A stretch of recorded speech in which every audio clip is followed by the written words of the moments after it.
Hello friends, ఇవాళ మనం క్యాబేజీతో ఎప్పుడు కర్రీ ఫ్రైస్ కాకుండా ఒకసారి క్యాబేజీ పకోడా ట్రై చేద్దామా. ముందుగా 1 కిలో క్యాబేజీని తీసుకొని ఇలా సన్నగా తురుముకోవాలి. తర్వాత ఇందులోనే తగినంత సాల్ట్ యాడ్ చేసుకోవాలండి.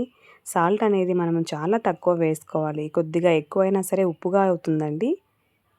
తర్వాత 1½ స్పూన్ వరకు కారం, పావు స్పూన్ పసుపు, హాఫ్ స్పూన్ అల్లం వెల్లుల్లి పేస్ట్, కొద్దిగా గరం మసాలా, తర్వాత 1 cup of corn powder, 2 spoons maida, 2 spoons అంతా శనగపిండిని కూడా యాడ్ చేసుకోవాలి. తర్వాత ఇందులో ఫుడ్ కలర్ అనేది కంప్లీట్గా ఆప్షన్ అండి, నేనైతే వేశాను.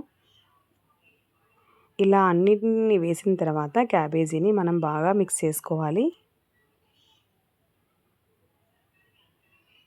ఇంగ్రీడియంట్స్ అన్నీ మనం క్యాబేజీకి బాగా పట్టించాలండి ఇలా. తర్వాత కొంచెం వాటర్ యాడ్ చేసుకుంటూ బాగా కలుపుకుందాము. ఈ మసాలాలన్నిటినీ క్యాబేజీకి పట్టిస్తేనే అండి క్యాబేజీ పకోడా అనేది బాగా వస్తుంది. ఎంత వీలైతే అంత ఇదిగా కలుపుకోవాలండి.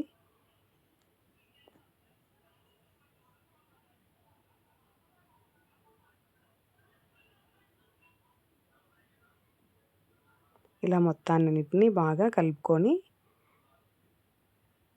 ఒక 10 నిమిషాలండి పక్కన ఉంచుకుందాము. ఇది మనం 1 వీక్ వరకు స్టోర్ చేసుకోవచ్చండి, బాగుంటుంది. తర్వాత 10 నిమిషాల తర్వాత ఒక కడాయి పెట్టుకొని ఆయిల్ హీట్ చేసుకొని అందులో మనం పకోడాని డీప్ ఫ్రై చేసుకోవాలి.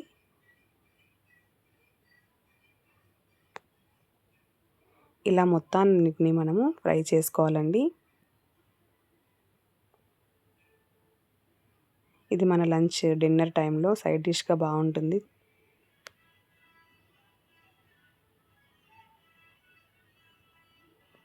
ఇలా అన్నిటిని మనము డీప్ ఫ్రై చేసుకుందాము.